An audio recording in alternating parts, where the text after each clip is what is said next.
One fine day, I came out of school at noon and crossed the cathedral square. The sky was gloriously blue, the wide world filled with radiant sunshine.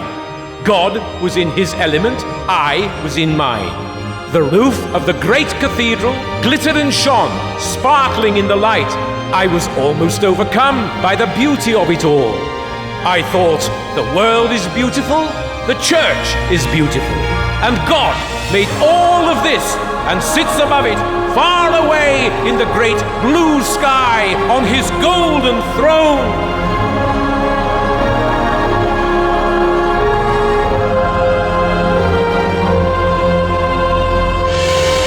And here came a great black hole in my thoughts, an inescapable choking sensation.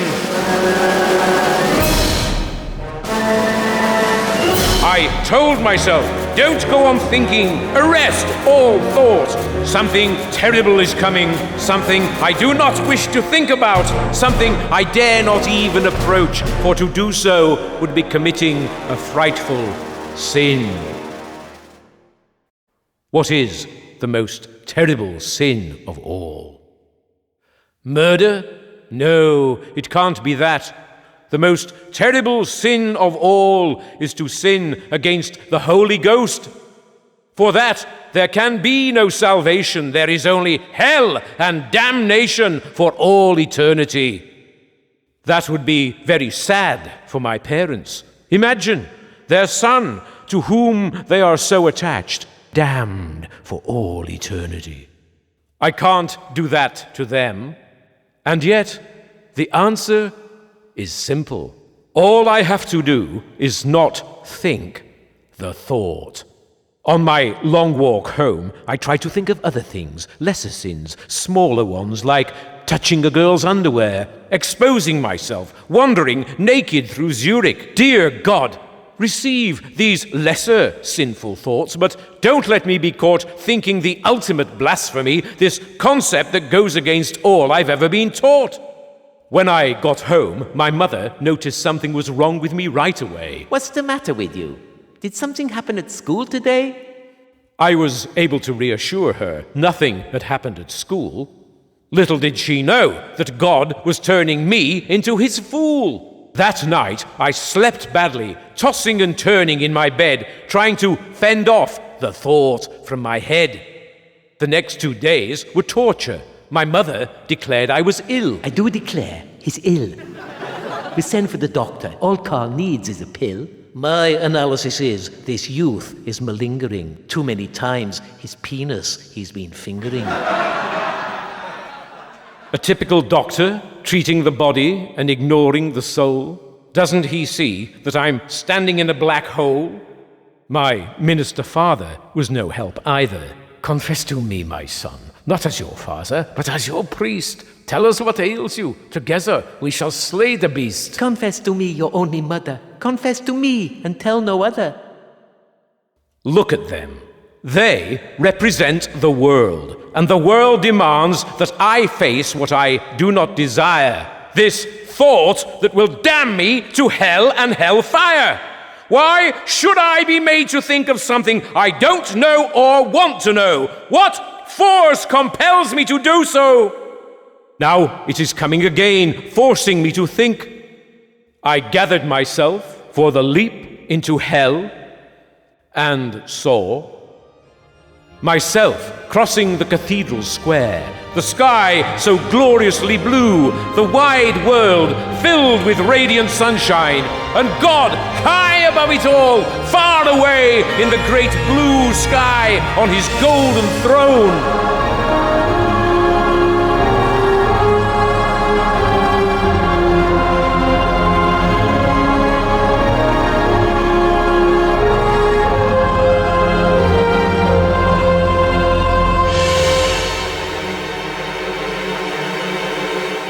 And from under the throne there falls onto the shining cathedral roof an enormous turd and shatters it, breaking this monument to our anthropomorphic projections asunder.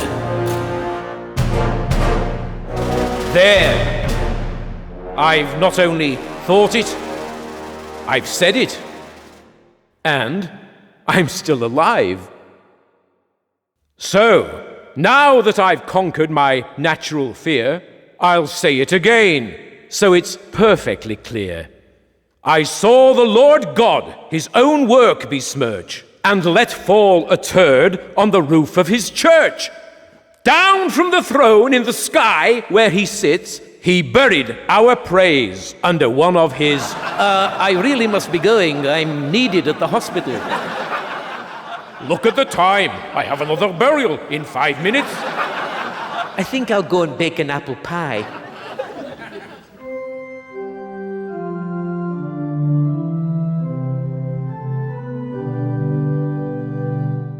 My parents would never have thoughts like that. Nothing so atrocious would have occurred to them. But in this image of God befouling his own church, I realized there was something terrible about God and something terrible about me who received such thoughts. And I developed dreadful feelings of inferiority.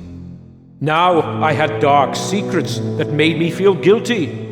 My dream of the phallus, the little dark men that I carved out of clay, and this strange image of the divine excretions.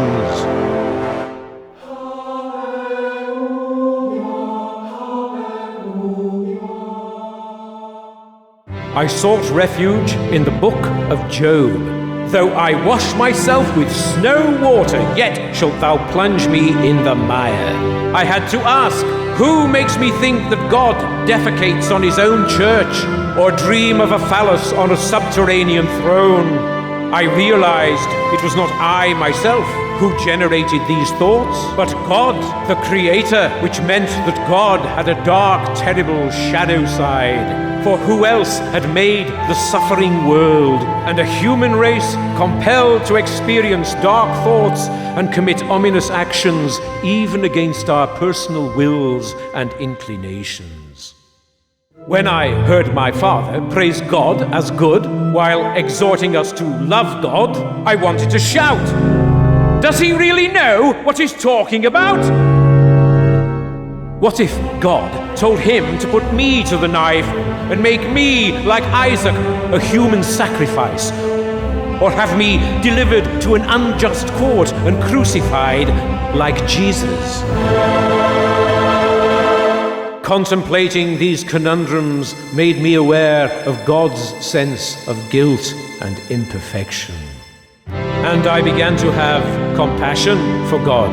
Being myself imperfect, I could not relate to a perfect God, but if God were suffering in his own creation, perhaps he needed me to help him bear the burden of creation. Then I resolved that no matter what, I must, in my life, do what God willed and not what I wanted, for apparently neither God nor I could bear the burden of ourselves alone. Thinking this way took me to a place outside time, where I belonged to the ages, to the state I had been in even before my birth.